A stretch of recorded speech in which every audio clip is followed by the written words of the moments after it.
Pai amado, primeiramente, obrigado, Deus. Obrigado por este momento, obrigado por este ajuntamento. Obrigado pela vida de cada um que está aqui, Senhor. Abençoa a cada família representada neste lugar.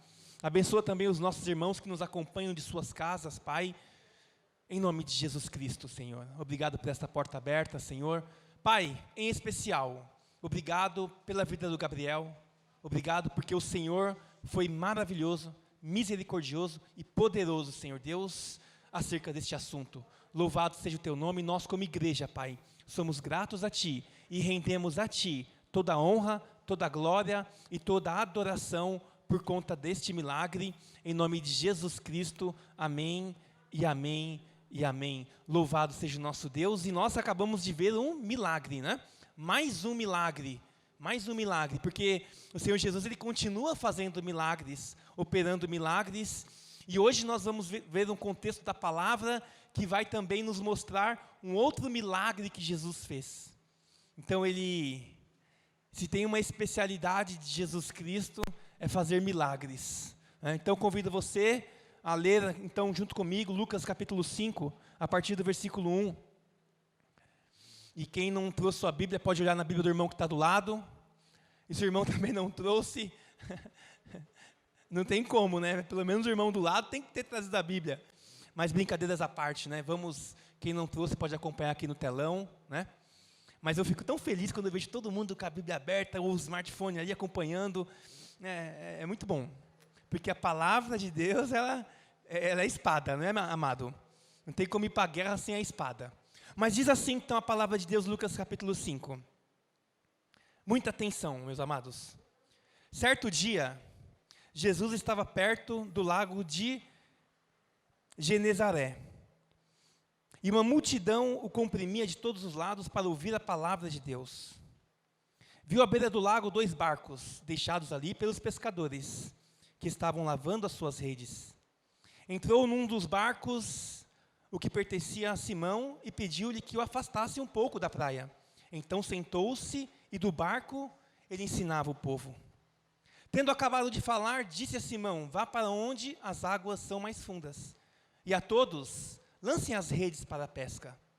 Simão respondeu: mestre, esforçamo-nos a noite inteira e não pegamos nada. Mas porque és tu quem está dizendo isto, vou lançar as redes. Quando o fizeram, pegaram tal quantidade de peixes que as redes começaram a rasgar-se. Então fizeram sinais a seus companheiros do outro barco para que viessem ajudá-los.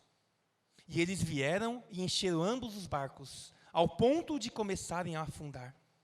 Quando Simão Pedro viu isso, prostrou-se aos pés de Jesus e disse: afasta-te de mim, Senhor, porque sou um homem pecador. Pois ele e todos os seus companheiros estavam perplexos com a pesca que haviam feito, como também Tiago e João, os filhos de Zebedeu, sócios de Simão. Jesus disse a Simão: não tenha medo, de agora em diante você será pescador de homens. Eles então arrastaram seus barcos para a praia, deixaram tudo e o seguiram. Amém? Senhor amado, aqui está a tua palavra, Senhor Deus. Pai amado, em nome de Jesus, que o teu Espírito Santo possa, Senhor Deus, ministrar aos nossos corações. E que realmente, Pai, seja semente para as nossas vidas, semente para o nosso espírito, para a nossa alma nesta manhã, em nome de Jesus. E que não seja o homem a falar, mas que seja o teu Espírito Santo a ministrar aos nossos corações. Eu peço e oro, em nome de Jesus Cristo. Amém e amém. Podem se assentar, meus amados. Nós lemos aqui um contexto da palavra, onde o autor, né, descreve ali um fato, algo que aconteceu nesta terra, algo que aconteceu no tempo em que Jesus estava aqui, né? É um texto muito lindo e muito conhecido, né, a famosa pesca maravilhosa. Mas por que deste texto? Eu me recordo que na última oportunidade que eu tive de falar aqui, nós falamos sobre chamado, né? E Deus ele entregou a vida de Pedro para que nós pudéssemos então observá-la, aprender, conhecer a Pedro. Porque o chamado de Pedro é um chamado muito bonito. Tudo bem, meu irmão? A paz, seja bem-vindo. O chamado de Pedro é um chamado muito bonito. Então Deus falou assim, olha para Pedro, olha para o seu chamado, aprenda com ele, porque certamente isso vai fazer sentido também para a sua vida espiritual. Então nós falamos ali, naquele contexto, onde André, né, que era um seguidor de João Batista, ouviu falar de Jesus, e André então, ele já estava seguindo Jesus, e ele chega para o seu irmão Pedro, e ele fala assim, achamos o Messias, encontramos o Cristo. E aí então André, ele apresenta Pedro a Jesus, né? E aí nós vimos então que André significa o valente, então o valente apresentou Pedro a Jesus. Então nós observamos ali um momento do chamado de João Batista, que já estava pregando, né, o arrependimento, ou seja, João já estava vivendo o seu chamado, André estava iniciando a sua caminhada, e Pedro ainda não. Pedro ainda, Simão, estava conhecendo Jesus, né? Ou seja, cada um no seu processo, né, de chamado, de crescimento, processo de vida espiritual. Cada um no seu processo. E aí nós pincelamos o momento em que Jesus realmente chama Pedro, ali na pesca maravilhosa. E hoje nós vamos então olhar para este texto e nos aprofundar neste texto. Porque tantas coisas aconteceram ali, naquele momento, em que Jesus olha para Pedro de uma forma especial. E Jesus faz um convite especial para Pedro ali. Mas o que aconteceu? Qual foi o cenário? Qual foi o contexto deste fato? E que isso realmente, de alguma forma, possa fazer sentido para você. Que esta palavra, de alguma forma, possa fazer sentido para a sua e para a minha vida espiritual. E eu creio que sim, porque para mim fez muito sentido, de verdade, né? Então vamos lá, nós já lemos todo o contexto, identificando e analisando um pouco mais profundamente. Engraçado, aqui Jesus manda Pedro ir para a profundidade. Vai para as águas fundas, Pedro, porque lá algo vai acontecer. O pastor Gu tem pregado sobre profundidade. Pastor Gu, Deus tem conduzido a vida dele para que ele possa nos falar sobre este assunto, e Deus já foi muito claro neste lugar. Deus nos convida a vivermos na profundidade.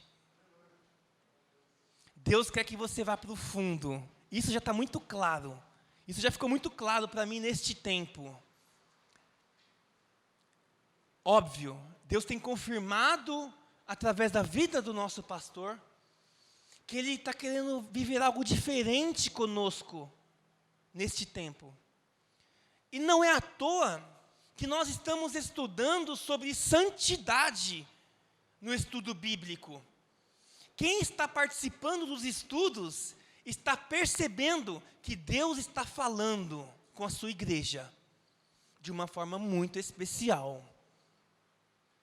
Então, junta a orientação de Deus a vivermos uma vida santa e separada, junta o direcionamento para buscar profundidade e intimidade, e junta também o chamado. Tem feito sentido para mim essas coisas. Tem feito muito sentido. E eu espero que faça para você também, né? Então, nós já vimos, e eu procurei enfatizar, perguntando para a igreja, olha, qual é o seu chamado? Você tem convicção do seu chamado? Você tem convicção de que Deus, Ele quer viver algo diferente, especial com você? Né? Ou você ainda acredita que está vivendo de qualquer forma neste mundo? Que Deus simplesmente te colocou aqui para você caminhar, ou que nem foi Ele que te colocou aqui, algo aconteceu no universo para você estar aqui, né? Então é importante você ter essa convicção de que, olha, Deus quer algo comigo. Talvez você ainda não encontrou a resposta, mas se você tem isso dentro de você, Deus está querendo falar comigo, Deus está querendo fazer algo em mim ou através de mim, eu tenho certeza, Ele vai fazer. Porque Ele já falou que realmente Ele tem. Ele tem sim algo, né? E aí sim, então vamos participar desse processo. Em qual fase do processo estou? Estou conhecendo, estou já vivendo, já sei qual é, preciso me aperfeiçoar, ou ainda não descobri, ou estou no momento de parar, refletir e reavaliar e recomeçar. Também acontece. Pedro também viveu este momento de ter que recomeçar. Mas é importante a gente olhar para a nossa vida espiritual, entender aonde nós estamos dentro desse cenário. Amém, queridos? E aí, olhando para o texto, ali então, Lucas capítulo 5, o primeiro versículo, o versículo 1 e até o versículo 3, qual era o cenário desse chamado especial? O que estava acontecendo ali? Quem estava ali? E nós vamos identificar então, que primeiro, Jesus estava ali. Já basta, né? Jesus está lá. Precisa mais alguma coisa? Se Jesus está no lugar, alguma coisa vai acontecer.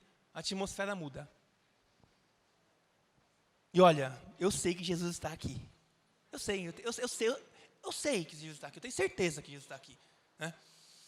Então Jesus estava ali e também havia uma multidão que estava ali. Engraçado que essa multidão, diferente de outro cenário, a palavra não fala que eles buscam Jesus ali para comer algo, ou que eles estão buscando Jesus por algo que Jesus pode fazer por eles.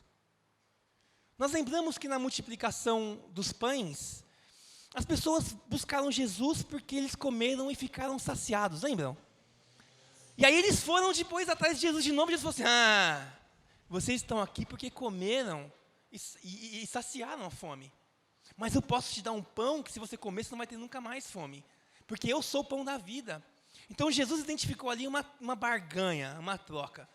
Mas aqui parece ser diferente. Aqui eu não vejo uma barganha. Eu vejo um povo, uma multidão, imagina, comprimindo uns aos outros, de todos os lados, eles queriam ouvir a palavra de Deus.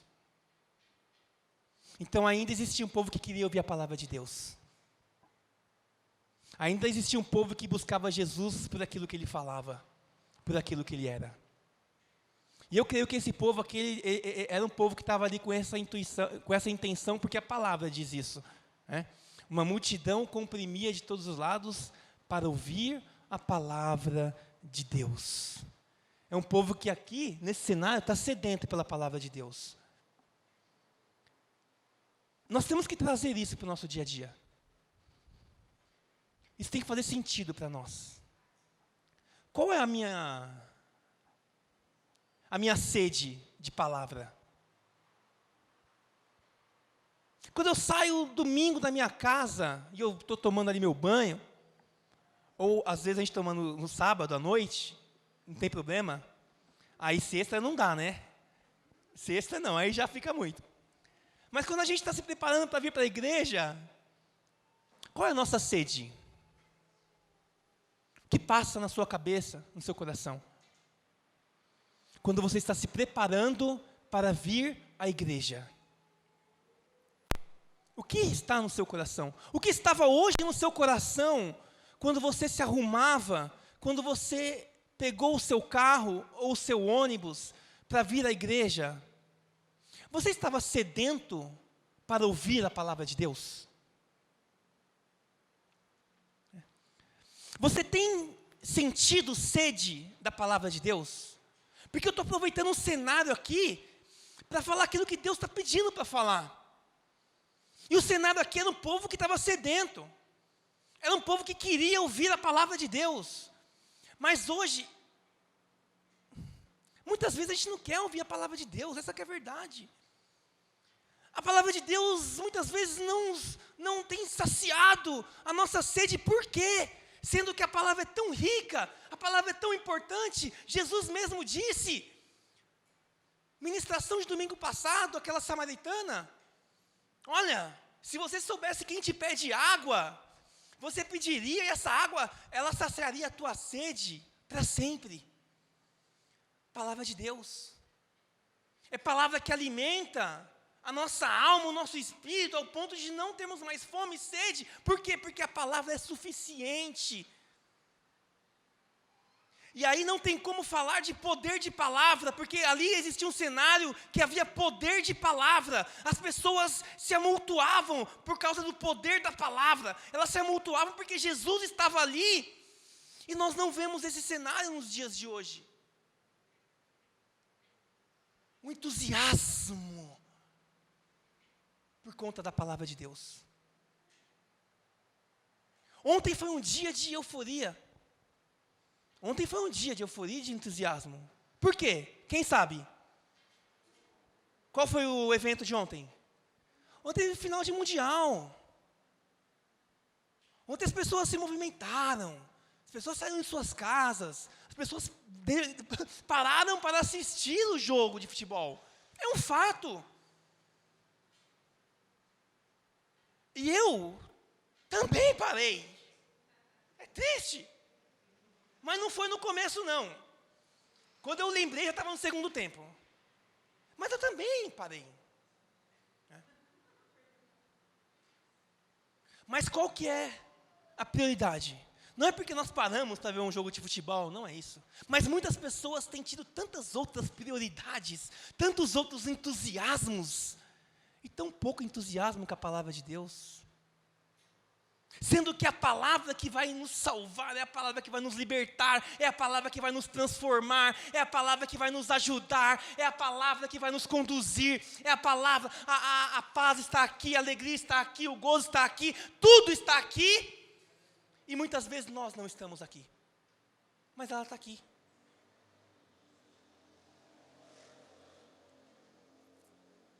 E para isso eu convido os irmãos a abrirem as suas Bíblias em Hebreus, no capítulo 4, verso 12. Qual a importância da palavra? Qual a importância da palavra de Deus, meu amado? Minha amada. Hebreus, no capítulo 4, no verso 12. Porque, primeiro, a palavra de Deus ela é viva e eficaz, mais afiada do que qualquer espada de dois gumes. Ela penetra até o ponto de dividir alma e espírito, juntas e medulas, julga os pensamentos e intenções do coração. Nada em toda a criação está oculto aos olhos de Deus, tudo está descoberto e exposto diante dos olhos daquele a quem havemos de prestar contas. Então, primeiro, a palavra é tão importante porque ela é viva, a palavra não é morta, a palavra é pulsante. A palavra é pulsante. Esse é o primeiro motivo. Talvez porque essas pessoas estavam ali comprimindo umas às outras para ouvi-la. E ainda porque nós devemos estar sedentos para ouvi-la, para buscá-la, para meditar nela. Porque ela não é morta, ela é viva, ela não é uma obra morta. O Senhor é a própria palavra. Então ela é viva e eficaz, ela tem poder. Aqui fala que a palavra tem poder. Poder para penetrar, poder para separar, poder para unir, poder para fazer qualquer coisa. A palavra de Deus tem poder. E o irmão testemunhou aqui que ele teve que tomar posse de uma palavra. Por quê? Porque a palavra tem poder. E as pessoas estavam sedentas por esta palavra de poder. Não mudou, meu amado, a palavra continua sendo a mesma. Ela continua poderosa, ela continua viva, a palavra continua eficaz. Segundo motivo, 2 Timóteo capítulo 3, verso 16.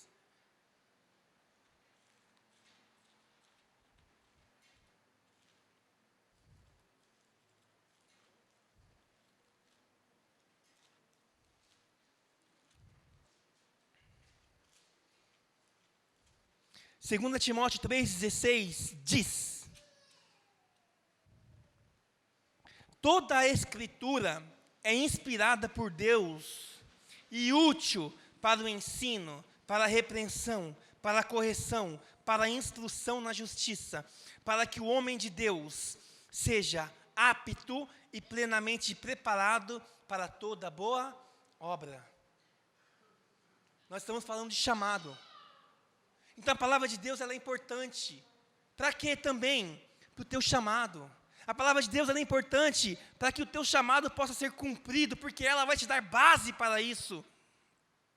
Mais que isso, ela é inspirada por Deus, a palavra é inspirada por Deus, a palavra é o próprio Deus.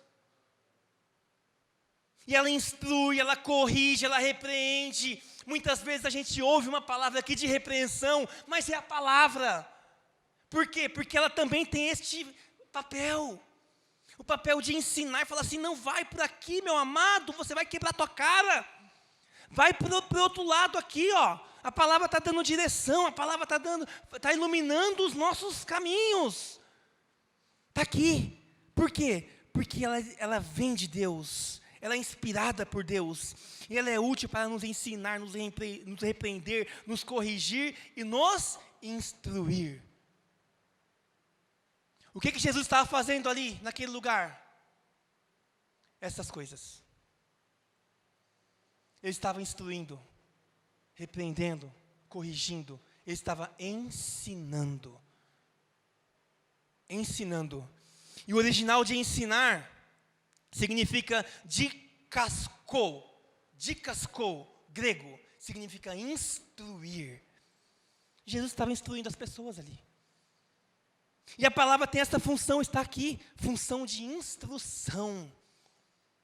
Será que a gente não quer ser instruído? Será que a gente não precisa de instrução? Meu Deus, num tempo tão difícil, vida profissional difícil, vida pessoal difícil, relacionamento difícil.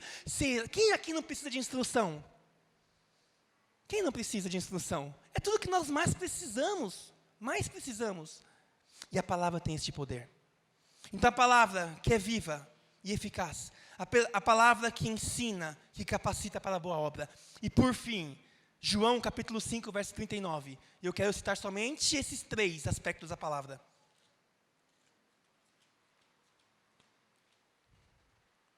João capítulo 5, verso 39.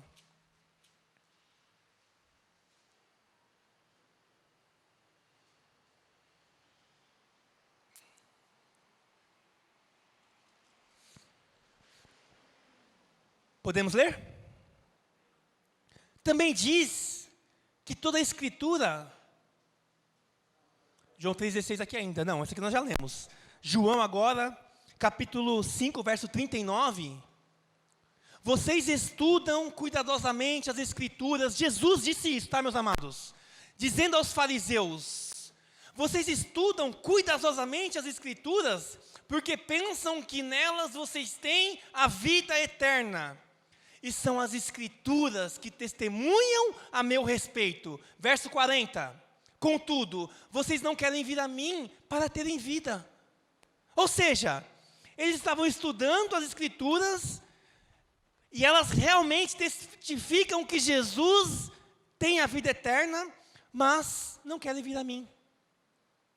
Então Jesus está chamando a atenção de pessoas que sim, estavam atentos à palavra, mas que não estavam crendo na palavra. Mas é um texto que diz, as Escrituras testificam que em Jesus há a vida eterna. São as Escrituras que nos testificam, meus amados. Em João capítulo 5, verso 39, nós lemos, vocês estudam cuidadosamente, porque pensam que nela terão vida eterna. E são as Escrituras que testemunham a meu respeito. Então ela é viva e eficaz. Ela nos conduz, nos instrui. E a palavra testifica quem é Jesus.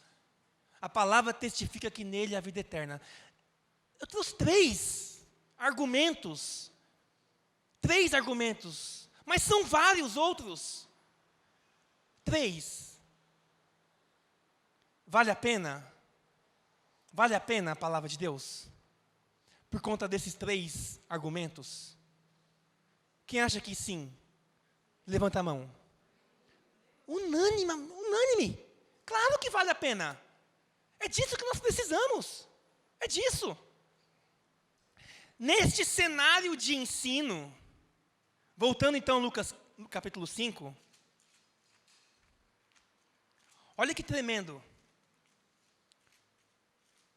Este é o cenário, correto?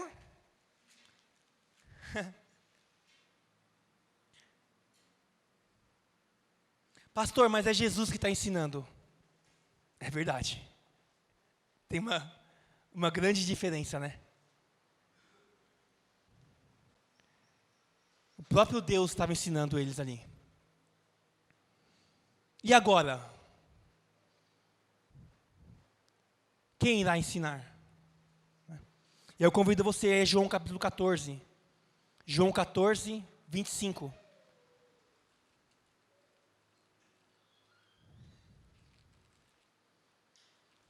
Olha o que diz em João 14, 25. O próprio Senhor falou assim. João capítulo 14, verso 35. 25.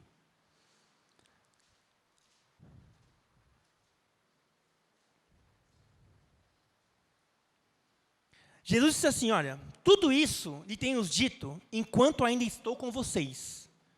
Faz sentido, né? Então ele estava ensinando ali o próprio.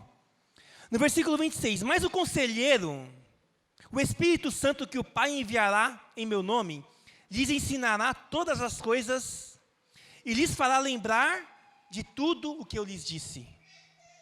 Jesus sabia que ele não ficaria aqui até o final. Jesus estava ensinando ali, mas ele falou que ele enviaria o Espírito Santo.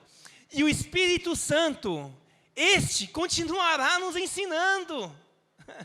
O Espírito Santo continuará nos instruindo.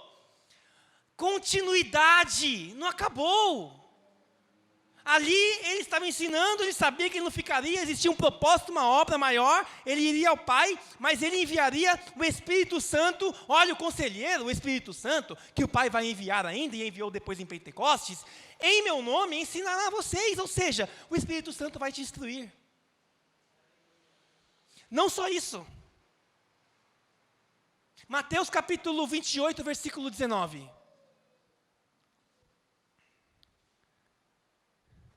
O Senhor falou assim: vão pelo mundo inteiro, preguem o Evangelho a todas as nações, façam discípulos de todas as nações, batizando-os em nome do Pai, do Filho e do Espírito Santo, ensinando-os a obedecer a tudo o que eu ordenei a vocês, e eu estarei sempre com vocês até o fim dos tempos. Quem estava ensinando? Os discípulos. Ou seja, meu amado, presta atenção, vamos lá. Vamos trazer aqui. O Senhor ensinou, mas Jesus não está aqui agora. Mas o Espírito Santo está. E ele falou que o Espírito Santo continuaria ensinando. Depois ele falou assim, olha, vocês também vão a todas as nações, batizando todo mundo em nome do Pai, do Filho e do Espírito Santo e ensinando. Continue ensinando as pessoas a obedecerem a tudo que eu ordenei a vocês. E eu estarei sempre com vocês até o fim dos tempos. E aí os discípulos começaram a ensinar, fazendo novos discípulos. E hoje nós estamos aqui em um cenário de quê? De ensino. Olha o contexto ao qual nós estamos inseridos hoje aqui. Um contexto de ensino, um contexto de palavra, um contexto de ministração da palavra de Deus.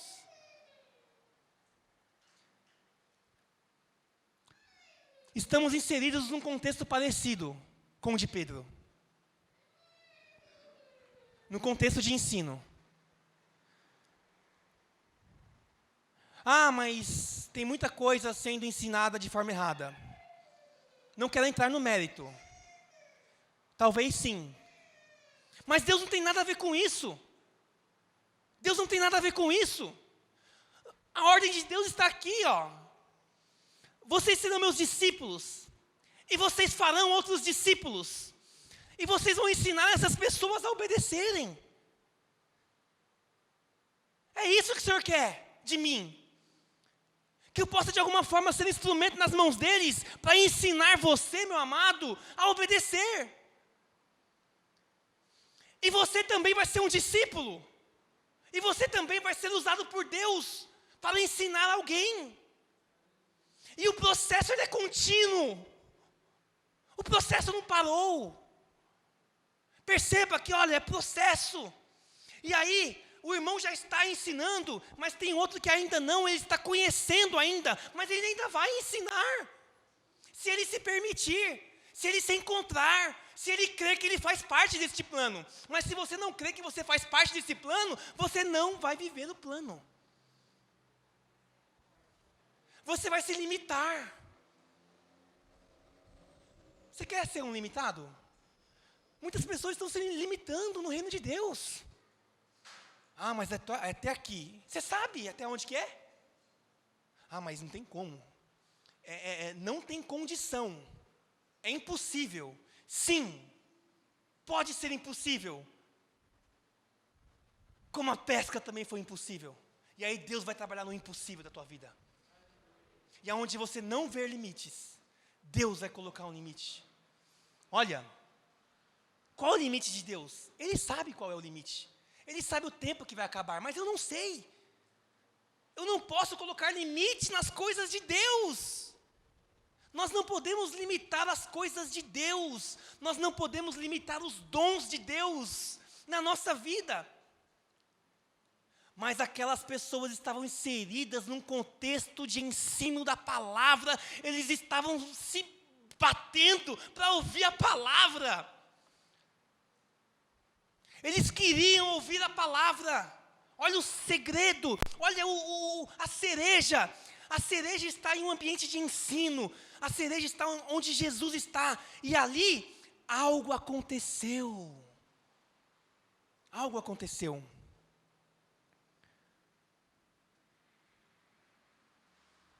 Então, o Espírito Santo continua te ensinando. Se você der lugar ao Espírito Santo. Deus vai levantar pessoas para te ensinar. Se você estiver atento aos ensinamentos. E essas pessoas vão ensinar você e vão me ensinar a obedecer o que está aqui. E muitas vezes isso vem contra a minha vontade, contra a minha carne. E aí, muitas vezes eu posso, está muito duro para mim. Está mexendo com o meu ego. Está falando da minha intimidade. Está isso, está aquilo. Vamos parar com isso. Essas pessoas estão aqui. Meu Deus. Ninguém tem salário para fazer isso aqui, não. As pessoas não recebiam para fazer isso. As pessoas eram voluntárias. As pessoas entregavam as suas vidas para fazer isso aqui, meu amado.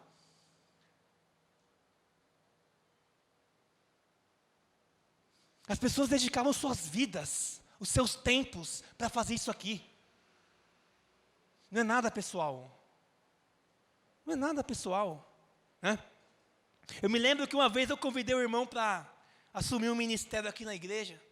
E aí nós conversamos com ele, ele ficou super empolgado. Eu quero, vou trabalhar, eu quero. Aí no final da reunião eu falei, meu irmão, esqueci de falar um detalhe. Não tem remuneração, é voluntário. Aí ele, que é isso, mano? Eu estou mais dentro ainda. Eu sei que é voluntário. É voluntário. Não tem troca, não tem barganha, não tem salário. Então não há motivo de ter uma coisa, algo que não venha do Senhor, é pelo Senhor. É pelo Senhor. Muitas vezes não é fácil falar aquilo que Deus ordena, mas o povo precisa ouvir. O povo precisa ouvir. Muitas vezes o povo precisa ouvir que não está legal.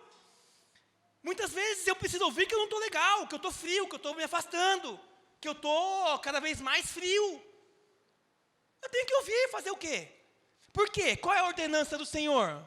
É que eu seja morno? Ou é que eu seja frio? Aí Deus levanta alguém para falar para mim, para fazer obedecer, e eu não posso ficar com mimimi por causa disso. Deus vai levantar pessoas para falar. Enquanto Ele estiver falando, glorifica a Deus. A Suelen fala isso para mim. Enquanto eu estiver falando, Enquanto eu estiver reclamando, querendo que você fique mais em casa, querendo você perto de mim, você fica feliz. Porque o dia que eu não falar mais, eu estou largando. Eu estou largando. Com Deus não é diferente. Enquanto Ele estiver falando, olha, vem, não, olha, analisa a tua vida, olha, santifica-se, olha, cuidado. É porque Ele nos ama. Porque o dia que Ele não falar mais, Ele largou a gente. Então Deus levantou pessoas para continuarem ensinando, dicascol, instruindo as nossas vidas. E aí nesse cenário de ensino, Lucas capítulo 5, tinha alguém que estava ali, chamado Simão.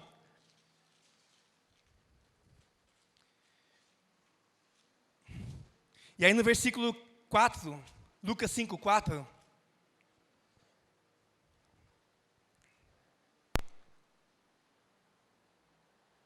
depois de instruir, né? Pô, Jesus, não sei qual foi o sermão que Ele fez, mas depois de instruir, depois de acabado de falar, tendo acabado de falar, disse a Simão, vá para onde as águas são mais fundas, e a todos, lancem as redes para pescar. Olha, meu amado, presta atenção nisso. Dentro daquele cenário de ensino, onde muitas pessoas estavam ali, Deus tinha algo especial para alguém. Deus tinha algo diferente para alguém.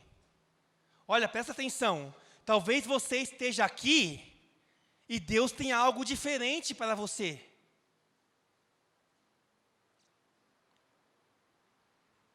Talvez Deus queira uma intimidade diferente com você no meio de um cenário de ensino. Um cenário de instrução onde todos estão recebendo a mesma mensagem, mas Deus olha para Simão e fala assim, você, Simão, você, vem para o fundo aqui, ó. Perceba que Ele chama alguém de lado. Talvez Ele queira chamar você também de lado. Talvez Deus queira falar algo diferente com você.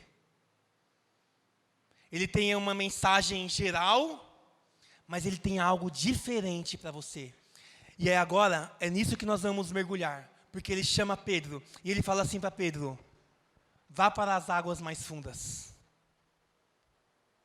Agora eu pergunto para você, por que Jesus não levou todo mundo para as águas fundas? Por que Jesus não falou assim, ó, prepara vários barcos aí, todos entram no barco e vamos todos para as águas fundas? Por quê? Eu tenho feito muitas perguntas para Jesus. Eu aprendi que eu tenho que fazer perguntas para Ele. A mulher samaritana perguntou para Ele assim, mas quem é o Senhor para me dar essa água? A gente bebe nesse poço aqui há anos. Você está falando que tem uma água melhor? Ou seja, ela questionou Jesus com respeito. E eu tenho perguntado muitas coisas para Jesus. E eu perguntei, Senhor, por quê? Por que o Senhor não levou todo mundo para as águas fundas, paizinho? E Ele falou assim, não, eu tenho algo especial para pessoas especiais. Meu Deus, eu tenho algo diferente para algumas pessoas. Eu tenho algo diferente para um grupo de pessoas. Então a profundidade agora não vai ser para a multidão. Eu já ensinei a multidão. Eles já ouviram o que eles deveriam ouvir. Agora a intimidade será para poucos.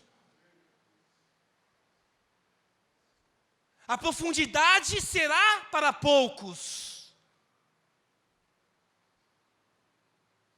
Algo mudou ali naquele lugar. Saiu da multidão e veio para um pequeno grupo. Talvez por isso eu chorei tanto no louvor hoje.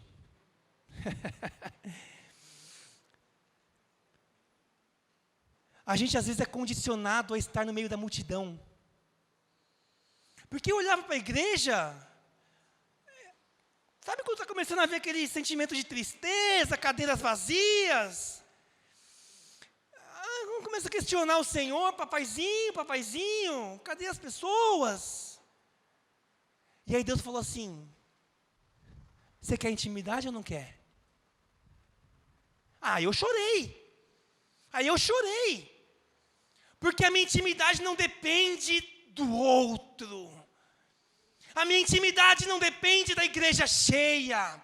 A minha intimidade não depende de uma multidão de pessoas. Ele falou assim, como pode? Eu quero te trazer para a intimidade e você quer estar no meio da multidão? E aí Deus acalmou o meu coração e colocou uma alegria no meu coração. E aí eu falei assim, eu estou aqui para te adorar. Eu estou aqui para te adorar. Eu não posso conduzir a minha adoração para a quantidade de pessoas. Eu não posso conduzir a minha intimidade contigo, olhando para o meu lado e vendo se tem uma cadeira vazia ou cheia. Ali eu entendi.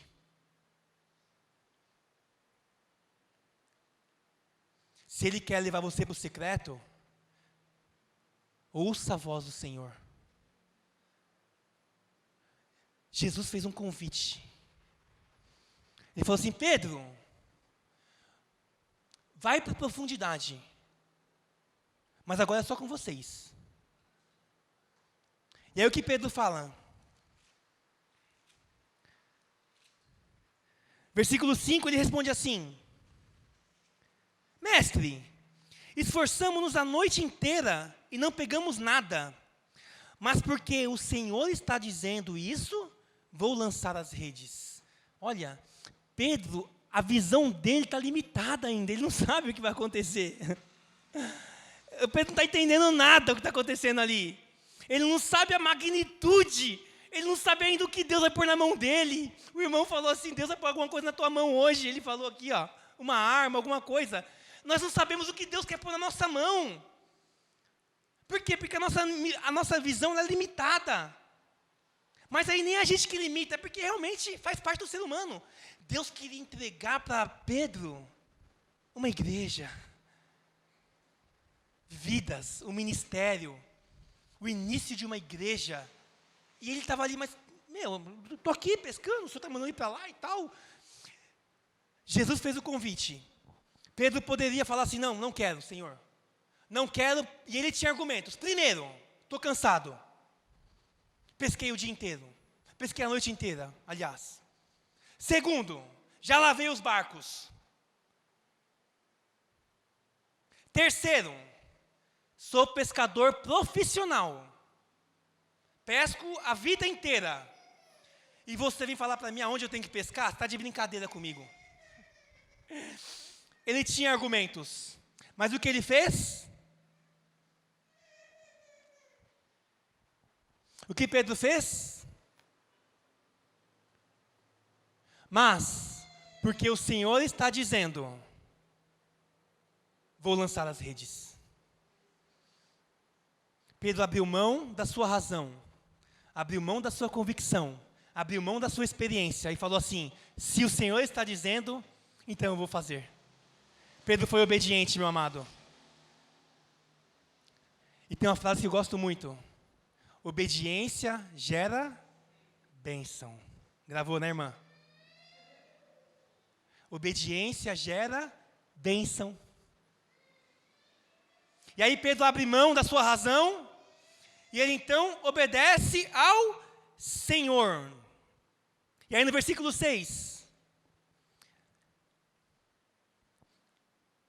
Quando fizeram, pegaram tal quantidade de peixes, que as redes começaram a rasgar-se. Então fizeram sinais para os companheiros do outro lado, para que viessem ajudá-los. Eles vieram, simplesmente encheram todos os barcos, a ponto de começar a afundar. A atmosfera mudou e o milagre chegou. Por que o milagre chegou? Jesus, por que o milagre chegou? Perguntei para o Senhor. Olha para o texto. Obediência. O milagre chegou. O milagre que gerou bênçãos materiais. Concorda comigo? A pesca maravilhosa. Imagina o recurso desta pesca maravilhosa. Alimento, dinheiro, bênção. Mas antes de um milagre que gerasse bênção material, Jesus entregou o alimento espiritual. Antes do milagre que gerou uma bênção material, Jesus entregou o alimento espiritual. Primeiro ele ensinou, primeiro ele instruiu, primeiro ele pregou a palavra de Deus, depois ele veio e liberou uma grande bênção material. Não foi só isso que aconteceu. Até aqui, beleza. Simão foi, até então ele estava achando que era só jogar uma rede ali, jogou, foi vitorioso, bem-sucedido, viu um milagre, mas ele viu mais do que um milagre, meu amado. O que Pedro viu ali? O que Pedro viu ali? Versículo 8. Quando Simão Pedro viu isso, prostrou-se aos pés de Jesus e disse: afasta-te de mim, Senhor, porque sou um homem pecador. Pedro viu mais do que o milagre. Pedro viu Jesus como Deus. Pedro viu Jesus em sua divindade. Muitas vezes a gente só enxerga o material, a gente não consegue enxergar o espiritual. Jesus está fazendo, está dando, e a gente não consegue enxergar que Ele é Deus. Aqui Pedro, Simão até então, olhou e viu Deus, gente. O ensino de Jesus, a palavra de Jesus, o milagre foram suficientes para ele se prostrar e falar assim: eu vi Deus. Ele reconheceu Jesus como Deus, e a palavra diz que ele se prostrou e também falou assim: Senhor, afasta-se de mim porque sou pecador. Olha isso. Jesus viu algo diferente no coração daquele homem. Porque ele abriu os olhos espirituais. Jesus está fazendo, e muitas pessoas ainda não reconheceram que Ele é Deus. Jesus está curando, transformando, ensinando, ajudando, levantando, e muitas pessoas ainda não se renderam ao seu senhorio. É verdade? Mas olha aqui, gente. É importante a gente olhar para o cenário, porque o cenário mostrou o ensino de palavra, o cenário mostrou o milagre, o cenário mostrou Deus ali. E aí, Pedro ele tem duas atitudes. A primeira é de se prostrar. Então, quando ele reconheceu que Jesus era Deus, primeiro, ele se prostrou. Proskatunel, original grego, prostrar, proskatunel, adorar, se humilhar, se curvar diante de alguém. No caso do grego, diante de Deus. Então Pedro se humilha diante do Senhor. Duas atitudes. Primeiro, ele se humilha, e a segunda: afasta-te de mim, Senhor, porque sou pecador. O que Jesus viu no coração deste homem? Eu falei: Senhor, o que o Senhor viu no coração de Pedro? Porque o Senhor entregou na mão dele uma chave, a chave do reino.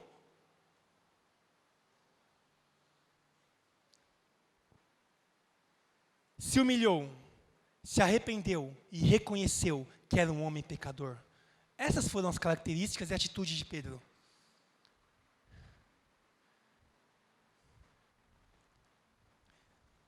Eu me lembro de Isaías, capítulo 6, quando Isaías também vê o Senhor, ele fala assim: Senhor, a casa vai cair para mim.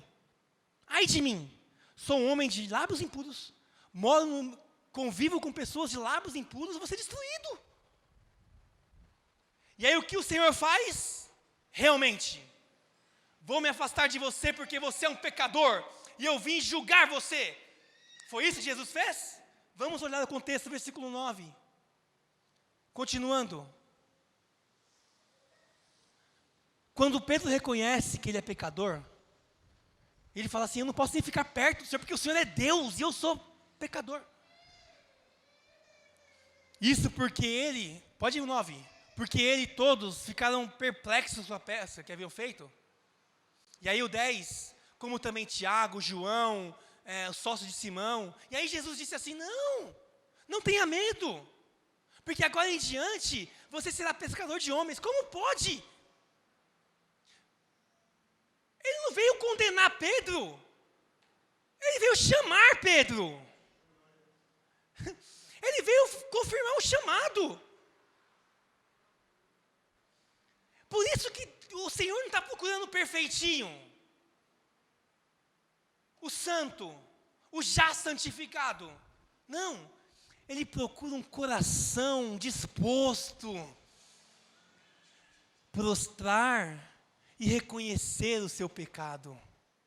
E aí quando Pedro se prostra, reconhece o seu pecado e reconhece quem estava ali, Deus fala assim: eu não vim te condenar, rapaz, eu vim te chamar para uma grande obra. Uma grande obra. E ele fala assim: não tenha medo. Porque o pecado, ele gera medo. Não adianta. Nós sabemos disso. O pecado, ele nos afasta de Deus, mas dá um medo. Mas a palavra de Deus diz: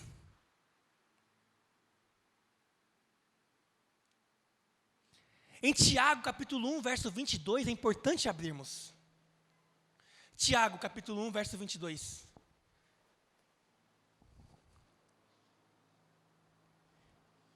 Não.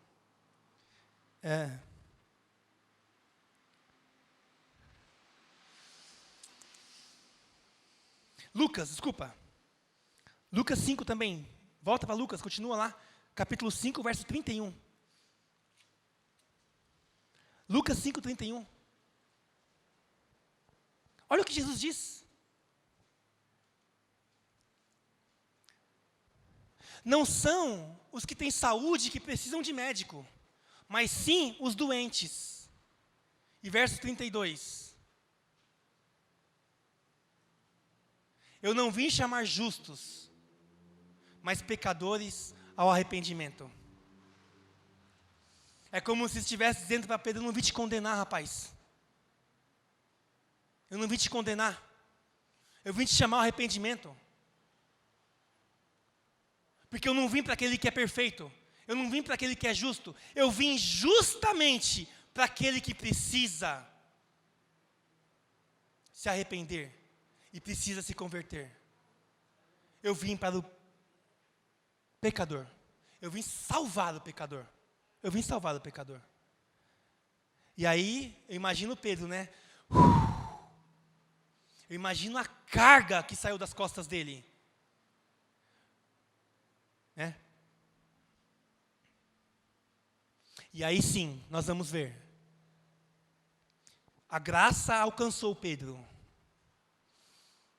E aí sim, a continuidade conduz Pedro a abandonar o pecado. Por isso que Deus está falando conosco acerca da santidade. É por isso. Está fazendo todo sentido. Porque aí no processo, meu amado, de conversão, Deus nos chama a sermos santos, assim como Ele é santo. Sabe quem disse? Pedro, na sua carta. Sejam santos como eu sou santo, diz o Senhor. Está dando para entender? Então, claro que não importa do jeito que você está. Jesus está aqui. Não importa o tamanho do seu pecado. Ele pode te perdoar. E Ele pode escrever junto com você uma grande história de projeto, de propósito, de vida espiritual, de família, de chamado, de discipulado, de ministério. Um grande evento. Se você entender que você faz parte disso. Agora, eu não tenho como te convencer. E eu também não tenho como te responder. Esta resposta, ela vem do Senhor. E esta confirmação também vem do Senhor, meu amado. Está fazendo sentido para você?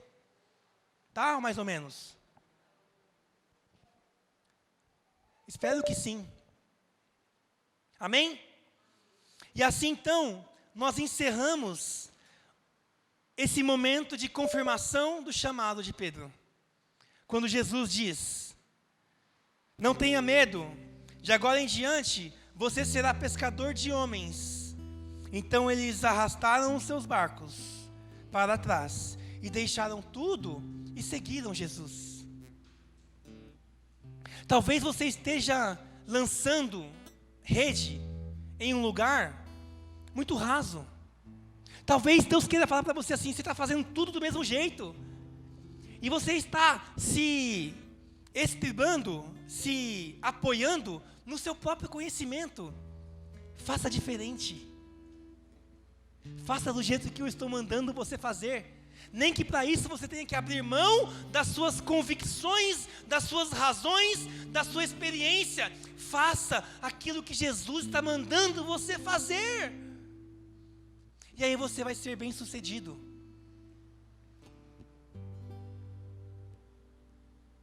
Talvez seja a hora de mudar a forma como você está fazendo. Olha, meu amado, falando de profundidade, o que nós vamos encontrar no raso? Manjubinhas? Piabinhas? E o que tem no profundo do oceano? Grandes peixes. Grandes coisas estão na profundidade. As grandes coisas estão na profundidade.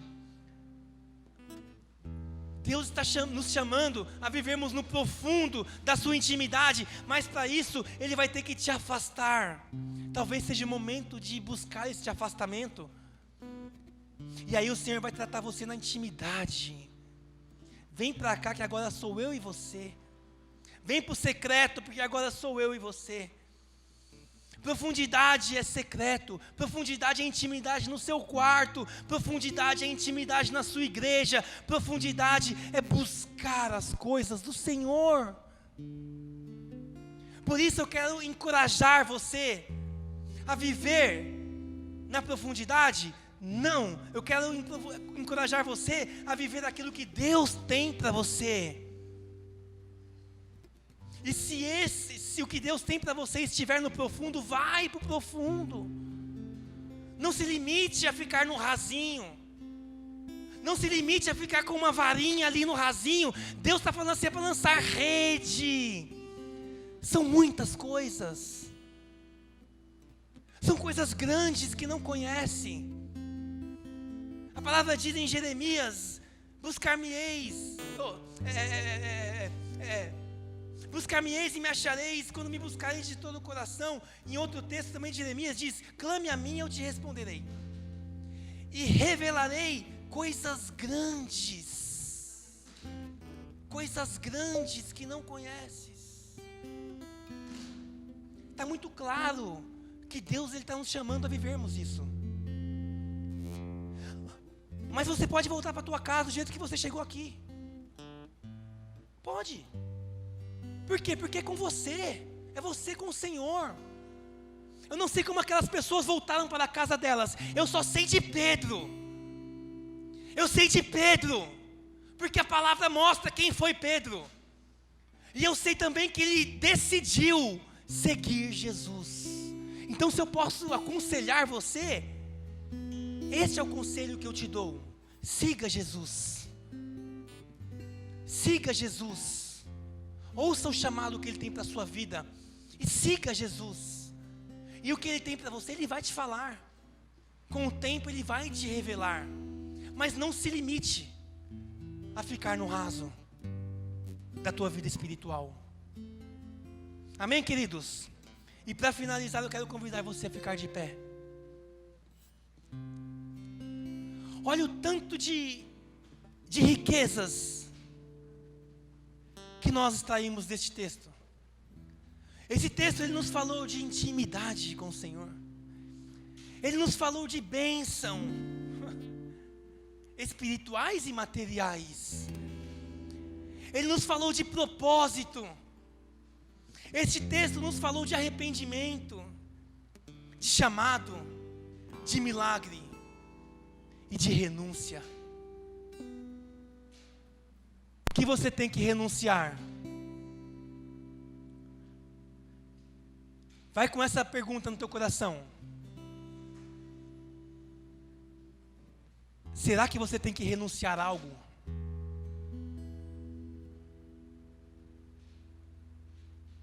Pergunte para Jesus se tem algo que você tem que deixar para que você possa prosseguir seguindo Jesus. E Ele vai te responder. E aí, se for necessário, renuncie para que você possa viver uma vida plena e abundante no reino de Deus, em nome de Jesus. Amém? Aleluia. Amém. Eu queria rapidamente dar um recadinho. Aqueles que nos ouvem, aqueles que estão acompanhando pela internet, estão convidados a nos visitarem presencialmente aqui em Alphaville, Alameda Araguaia 681, domingo às 10 horas. Então sejam bem-vindos, venham nos fazer algumas visitas e serão também muito bem recebidos em nome de Jesus. Queria também convidá-los a participar do estudo bíblico, terça, quarta e quinta online, 8h30, reunião de oração, toda segunda-feira, às 8h30, são os nossos encontros aqui na IEGA, que servem também para adquirirmos intimidade com o nosso Deus. Amém, queridos? Papai, assim nós encerramos este culto, Senhor.